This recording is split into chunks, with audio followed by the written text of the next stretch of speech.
According to the Agricultural Business Chamber, South Africa imports roughly 80% of its fertilizer, and prices typically follow the oil price trend.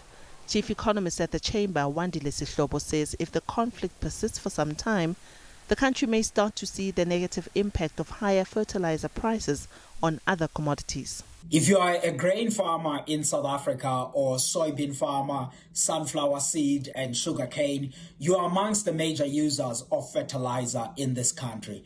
And the challenge about the moment of today is that when we watch what's unfolding in the Middle East, one of the products that we are concerned about is fertilizer, because Middle East is amongst the key fertilizer producing regions. The last time we had a significant disruption in the fertilizer market is when we experienced the start of the Russia-Ukraine war.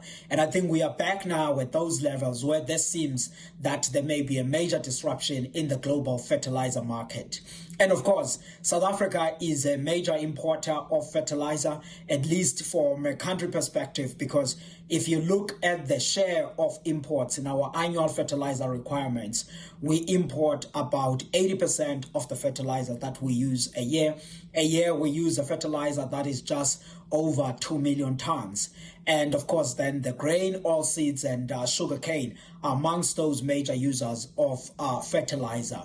This time around, we are also heading towards a busy period for the fertilizer side, particularly for winter crops, because at the end of April, going into May, farmers in the Western Cape, Northern Cape, parts of the Free State and Limpopo, amongst other provinces, will be starting to plant their winter crop. That's mainly wheat, barley, canola, amongst other crops.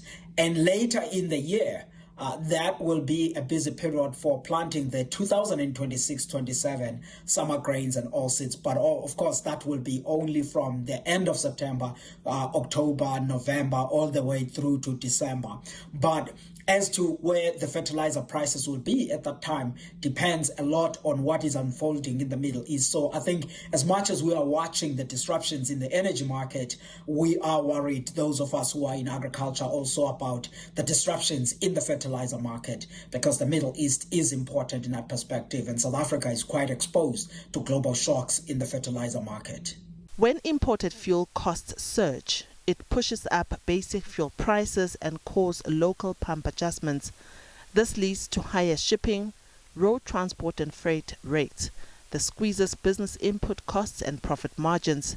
This in turn results in higher inflation through widespread production hikes, eventually leading to a consumer cost of living crisis with higher food and essential prices. Chief economist at Investec, Annabelle Bishop, says the length of time that oil prices are elevated will be the determining factor in how high inflation rises in South Africa and for how long. Also key as well are interest rates. Higher inflation, particularly above 4%, is expected to result in interest rate hikes if this is prolonged. However, if there is a short, sharp oil price shock, which is what we have seen to date, the Reserve Bank may look through this and not decide to hike interest rates.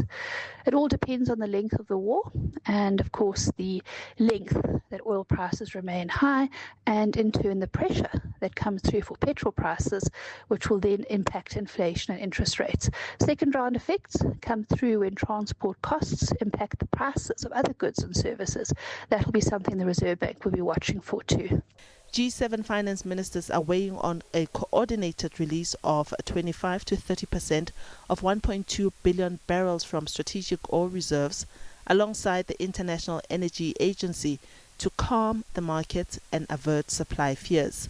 At the same time, back home, the Motor Industry Staff Association demands an urgent overhaul of fuel pricing, saying the lack of transparency leaves workers and consumers vulnerable to unchecked hikes without accountability.